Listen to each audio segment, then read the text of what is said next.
All right, welcome, ladies and gentlemen. I will say that I have made the classic streamer mistake, which is that I ate an extremely carb-heavy meal, like give or take 30 minutes before starting the podcast, which is exactly when it starts to hit. So I am fighting sleep, but that's okay, because this is Monday Morning Coffee, the episode where I have a coffee, I have a list of topics, I'm going to keep talking about those topics until I finish the coffee. I'm really hoping this coffee is powerful enough to wake me up, because I don't know if it's going to happen. It's going to be a very soft, very quiet episode. There's something on my glasses, and I can see it on the preview. Did I get rid of it? I think I did. It's going to be a very soft and quiet episode of Monday Morning Coffee if I had to. Yes. So we're going to start off with the updates, and we actually will do an Armchair Detective, because that Armchair Detective video got finished up much sooner than I thought it would. I changed up my working schedule a little bit to make it easier for me to release stuff in order and on time, and so I was able to edit that entire 3 hours into 13 minutes in time for it to be released yesterday.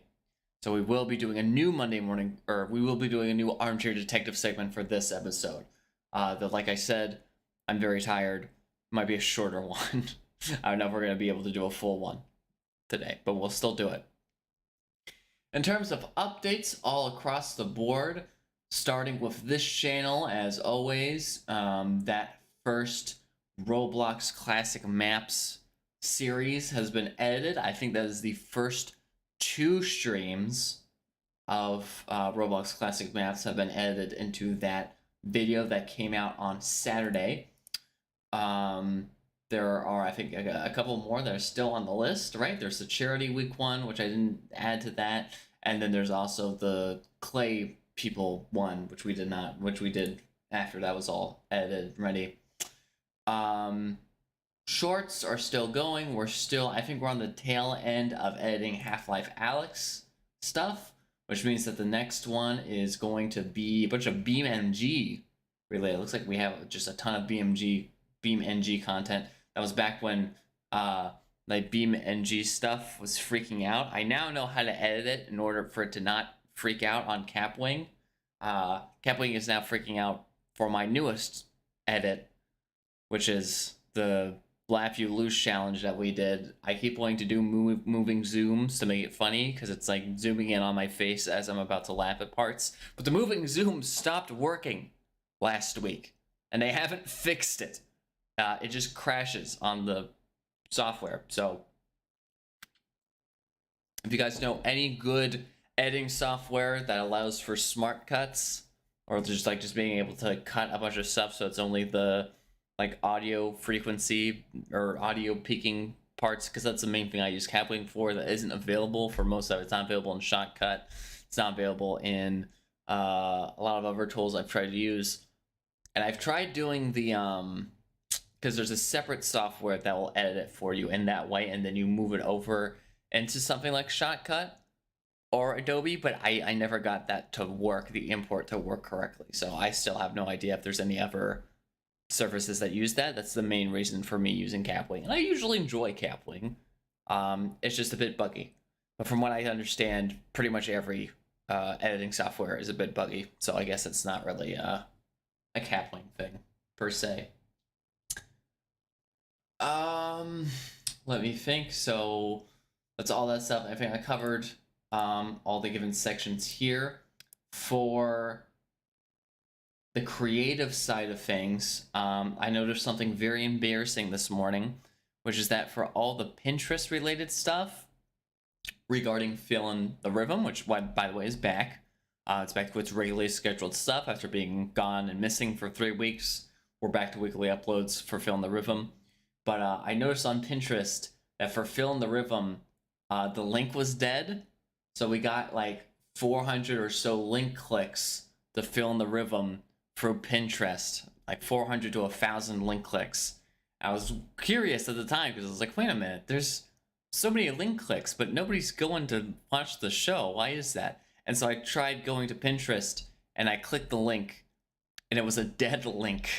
So I was very upset this morning. I had very high cholesterol. That's why I had to eat something carb heavy. I was very upset about that. All those links for naught. Nobody went anywhere with those. It's very, very sad. But at least they saved the images on Pinterest, so I guess we have that at least. Good thing is that the baby bird links and the boys and girls links were working fine. And I'm going to start linking. I'm waiting for a couple of the chapters for Boys and Girls Part 2 to come out on the blog before I link them back to the main page. For now, there's no mention of Boys and Girls Part 2 on the Boys and Girls page, and that's for the most part on purpose. I just don't. I'm waiting for there to be like a couple of things to read right before you go in, and people should be starting on Part 1 anyway. So I think it makes sense. But once we get to a couple, I'll make like an official Part 2 segment there on that page so that people know that they're coming out on the blog post every bi-weekly.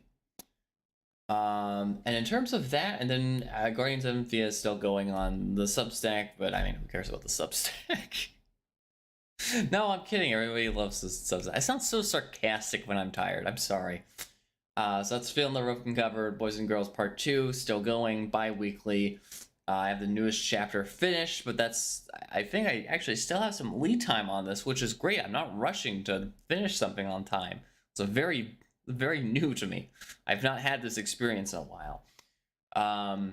Oh, and then the game that won on Instagram, because I did the poll saying, hey, which game would you like to see us make next? Of course, was Heaven Belongs to You, which was posted about on the Substack that we're working on it. I guess I should do updates on that for Monday Morning Coffee. Yes, we are working on it. We're on the planning stages right now.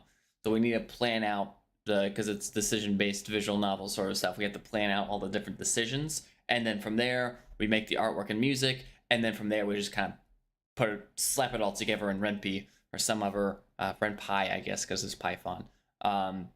Slap together and something like that, and then it'll be ready for release. And of course, we'll kind of release it by segments. So there's a beginning segment, or we'll release that first. It's kind of a demo, but that's sort of the workflow for that. Is that we work on the planning, then the assets, then the actual putting all that stuff down to paper. So that's that. I don't really have any updates on the JBR side besides the fact that I did something extremely embarrassing. And on our newest product hunt launch, instead of scheduling it for this Wednesday, I scheduled it for... I didn't schedule at all. I launched it today. So if you guys would like to see a website that gives tips and concept art and other stuff for indie game RPGs, if you would like to see something like that, a sort of database or just a blog that talks about best practices for developing indie game RPGs, please let me know, because that product hunt launch is going to fail, and so it's going to look like nobody wants to see it, but that's mostly going to be because we fucked up the launch. Maybe I'll do another launch, or maybe I'll do something on Facebook or Discord or something to drum up interest instead. But for that product hunt launch, I'm pretty sure it's dead in the water, because unless you do it at midnight, then it just gets no traction. So that's unfortunate, unless it's something that people really, really want, which in that case, I mean, I'll check it later and see, but I'm pretty sure it's dead in the water. So that's unfortunate. And it was just because of a misclick. It was just because I pressed the launch now instead of schedule launch, which I'm sure will happen even more times in the future and be even more embarrassing. But that's how it is sometimes on this bitch of an earth. All right, so I think I'm done with the updates. Jesus, I shouldn't have eaten it. This is... Monday Morning Coffee has always been a challenge because it happens after my lunch break. I think from now on, it has to be before my lunch break, or even technically, it could be during my lunch break, because we do the Armchair Detective, which is usually me just reading about stuff anyway. I feel like that would work better. But I can't eat an entire laundry list of food and then do a pod. I have to do this sort of shit on an empty stomach, especially with a coffee. I'm going to be hyper. I'm going to be energized. I'm going to be entertaining. Not like this. So mental note for in the future. Just doing. I haven't done the post for the Instagram yet, which is pretty important. So let me make sure I do that after this. A lot of mental notes for myself on this show, as always. But moving on to Armchair Detective. I feel like I am in a pit of molasses today. Okay, please give me an easy one. Please, please, please, God, give me an easy one. Don't give me a huge rabbit hole. I don't know if I'm gonna do a full edited video on this. This is a fucking Jesus. I am like about to fall asleep in my chair. Or give me a softball one, like a video or something. Give me something like that at least. I don't know. I don't even have the thing up. I don't even have the dun dun dun dun dun dun dun dun. We have to scroll and see which one it is. Okay, are you guys ready? I am scrolling. I have to wait for it to all show up. Okay. It's to populate the entire list of 261 possible topics for Armchair Detective. If you guys, this is your first rodeo for Armchair Detective. Armchair Detective is all about discovering the mysteries, conspiracies, murders, disappearances of our world and doing some armchair detective work about it as we discover it pretty much for the first time on this show. So with that out of the way, let me find one at random. It's on my other monitor, which is why I'm looking at my monitor on the right. Okay, stop. It is today going to be, please be an easy one. Oh God, please be an easy one. If it's a hard one, then we'll just do it next week. Oh fuck, my mouse was in the middle of two of them. It was Robert Evans / the Bear Brook Remains and the Austin Yogurt Shop Killings. The Austin Yogurt Shop Killings are like crazy and also kind of dark. So we're not doing that one. I am instead going to do the Robert Evans / the Bear Brook Remains, which could also be very complicated and dark. I just don't know that one as well. I'm aware of the Austin Yogurt Shop Killings because, as you guys may recall, that one appeared actually on a Roblox episode. When I Googled something, I saw it come up. And then years later, not years later, like a year later, when I was doing the research for Armchair Detective, I saw it come up again. I was like, huh, I guess this is a thing. I read about it, and it is, we'll get to it. We'll get to, but not today. Please, not today. I can only handle so much today. I feel like I just took like 20 NyQuil. Okay, we gotta do an easy one. Which, like I said, I don't know if Robert Evans and the Berenstein Bears Remains is gonna be a particularly easy, but I guess we'll find out. Okay, get me the. Oh, we do not need the laugh you lose counter up anymore. Jesus, yeah, get rid of this. I need. Give me a screen capture. I believe it is this guy. Hopefully. Is that alright?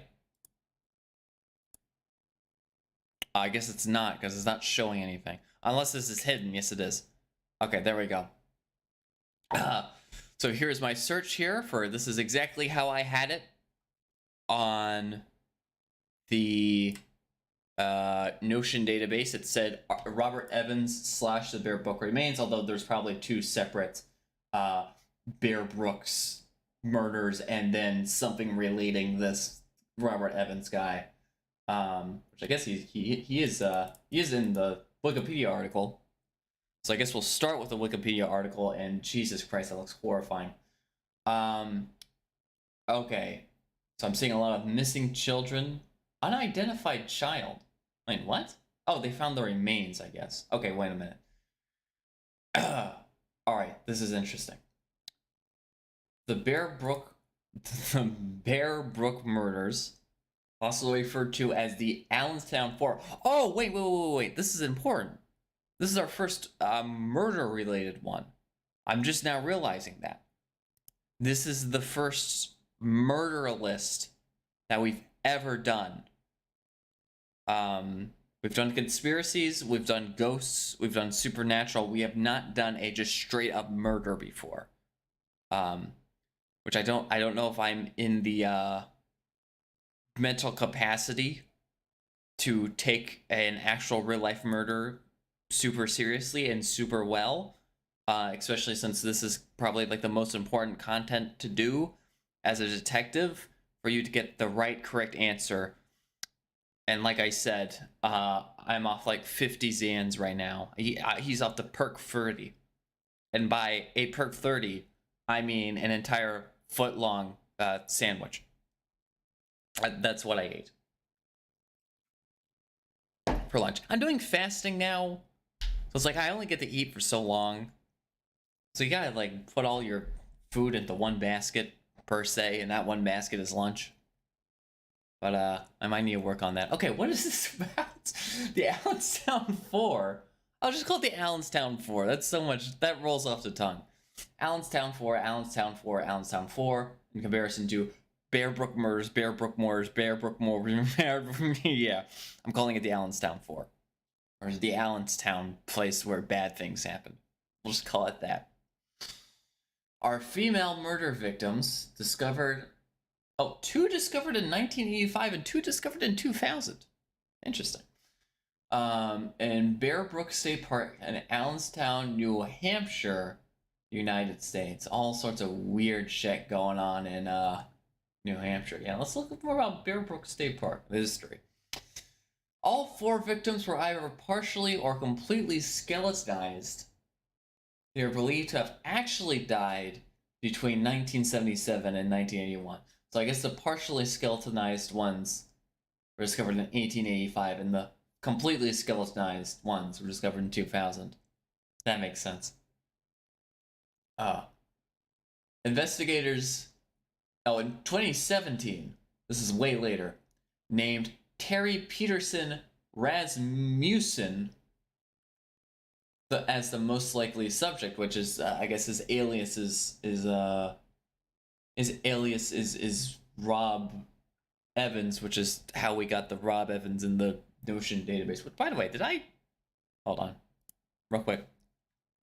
I marked that. That's gone from the list now, right? We're not going to see that happen again. I just want to make sure, because the last time I forgot to remove a bunch of stuff from this. I forgot to... Okay, good thing I checked. Because I forgot to remove Chimpy Chimpas. That's a word that you have to be really careful to say when you're tired. Oh boy, I forgot to remove that one from the list, and I only discovered it was still on there later. Okay. So Terry Peter Rasmussen is the most likely subject, who I guess got arrested for other unrelated crimes to this. Rasmussen's identity was confirmed via DNA from a son from his first marriage. It was also confirmed via DNA to be the father of a 2 to 4 year old girl who was one of the Bear Brooks victims. So I guess this one. Interesting. But he had a son. Okay. Rasmussen believed to be responsible for several other murders, that including Denise Buden, his known girlfriend, who disappeared in 1981. Yeah, they're all between 1981. Gotcha. Rasmussen was convicted and sentenced, so this is the crime he actually committed and was sentenced for, in the murder of his 2002 of his then wife, Eun Soon Jun. He died in prison 2010. So they got him for a separate crime. He died before they could figure out that, oh, he actually did this other stuff. So this seemed like a mystery, right? It seems pretty cut and dry. Like, yeah, I think it's this guy. Like, we're pretty sure it's this guy. I guess this one was solved in 2017. I don't know if the video I took all these from was made in 2017. I mean, I guess we'll read a little bit more about it just to see. On November 10th, 1985, Got the first two. A hunter found a metal 55-gallon drum, one of the classics, near the site of a burned down store. Interesting. In Bear Brook State Park in Allenstown, New Hampshire. Inside were the bodies of an adult male and a young girl wrapped in plastic. Autopsies determined they both died from blunt trauma. The two were buried in Allenstown Cemetery. And they, I guess, only known to God. So at the time, they didn't know who these people were, but I guess now they do know who those two were. But then, two others were discovered. These bodies were also found in the metal drum, and they believe that they both happened at the same time, despite the investigators just missing the second drum in 1985. Gotcha. So it's all the same thing. It was located outside the proximity of the initial crime scene.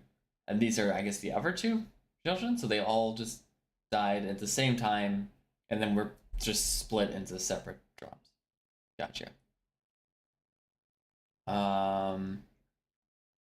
So they were later identified. Gotcha. That looks horrifying. The child picture on the far right is currently unidentified, although it does say that it's yeah. Oh, he was confirmed. No, he was confirmed to be the father, so we do know who it is, though, right? It was okay. It was his child. Gotcha. Youngest girl. It's not really a. It's not really a mystery here. I don't think. The news conference, DNA profiling.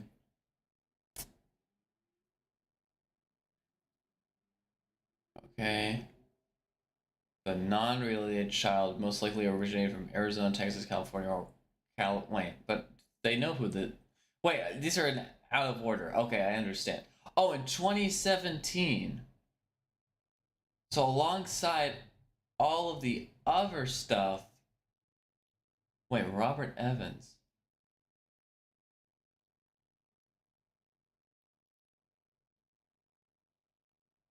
Oh, interesting. So in 2018, they. So Robert Evans was a pseudonym that the National Center for Missing and Exploited Children made for Terry Rasmussen. And I guess at the time, they probably knew that he was the murderer, and they probably knew that it was Terry, but they just didn't say anything at the time because they didn't know. Interesting. What is the video of a police interview of Evans? Interesting. Alright, it was turned to me. Okay. Fortunate and lived in Phoenix, Arizona. Oh no. The senior Rasmussen, also known as the Chameleon Killer, is believed to have used at least 5 different aliases in a decade-long run of crimes across the country. Wow. But he put them all in New Hampshire, even though he lived in Redwood City, California, Phoenix, Arizona, and Denver, Colorado. So no longer they didn't connect them. And then they made they actually made this 2019 they identified the other bodies. So like 2017 to 2019 they all were able to identify them. Is there another Denise oh god, is it why do you have like the scariest pictures for like missing people? What's wrong with you? So this person, okay. So this is interesting because they mentioned this one. Wait, this is Laureen Ron, but I clicked Denise Daynault. This is the same person? Oh, 6 weeks after Ron's disappearance, Denise Daynault, a 25-year-old woman who lived 2 blocks from a Rand residence, went missing from a bar. Decades later, police determined that suspected serial killer Terry Rasmussen was living in the area of Cabal Evans. Oh no, he called himself. They wrote that really confusingly. Okay, no, it may have been involved in 6 more murders, including. Oh, so wait, there's two different Denises? Fuck. Oh, that's confusing.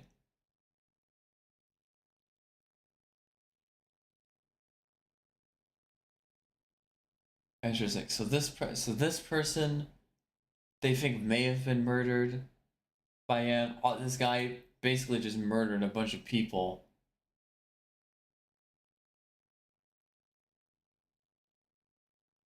This park has a picnic area and over 40 miles of hiking trails, and then also a murdered body. Wow, crazy.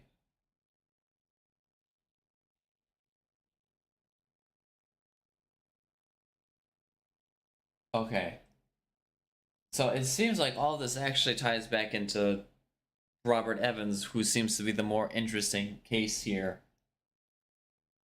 So let's read a little bit more about this guy. And he's already dead, but they discovered a bunch of his uh, murders later on. Lisa, yeah, isn't Lisa the Oh no, he's not. Okay, so posthumous findings connected to this one.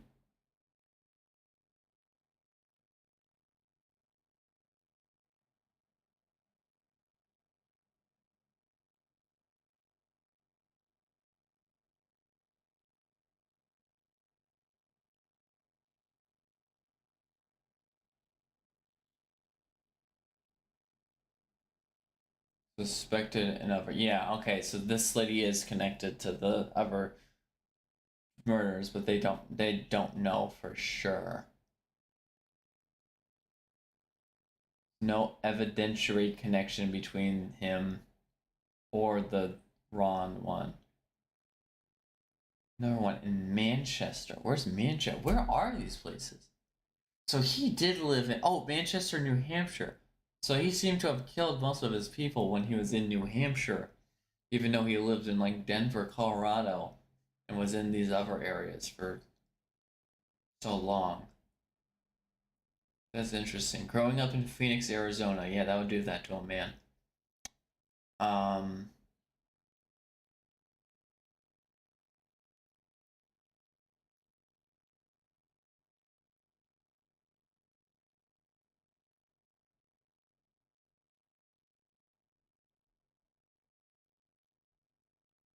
Interesting. Wait, they interviewed. Wait, no, who's Lisa? They interviewed Lisa. What? Oh, this is real confusing. I am not in the mental capacity to understand this one. Oh, but so it seems like the case here is that there is one guy whom many different murders are associated with, some of which have been confirmed. Like the Bear Brooks murders, which I guess at the time it was guessed to be him, but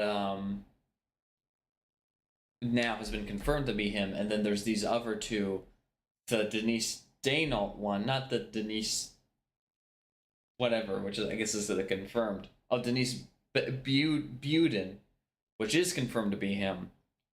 There's also Denise Daynault, and also um, the Laureen Rom one, who could be um, possibly connected. Interesting.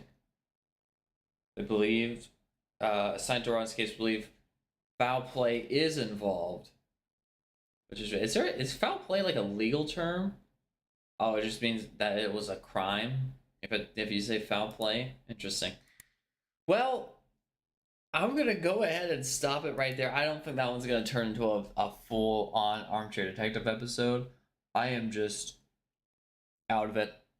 I'm glad we were at least able to get one today. I will try to remember to move my lunch to after Monday morning coffee, and then maybe my performance will improve. But for now, we're doing a shorter one. The Armchair Detective was, of course, on Terry Rasmussen, The Bear Brook Remains, Rob Evans. It's a pretty cut and dry case. Like, he did the Bear Brook Remains stuff, so we know that for a fact. And there's 2 other disappearances. Like, hey, he was in the area, so it probably was him. Or it could be that these are just unrelated. These people went missing because of the many other reasons people go missing, and that wasn't related to him. But that seems to be what all that stuff is. In terms of this show, Monday Morning Coffee, or the live stream in general, I will be back tomorrow, hopefully more awake, to do some, of course, on Halloween Day, some Halloween related activities, some horror games I have lined up. And then on Thursday, we're not doing horror games anymore because it's not October at that point. I don't remember what I have on the docket. I think it might be more Phantom Pain and more Roblox Classic Maps, but you could correct me on that. I might have to look into it and see. But until then, I will see you in the next one, which is tomorrow.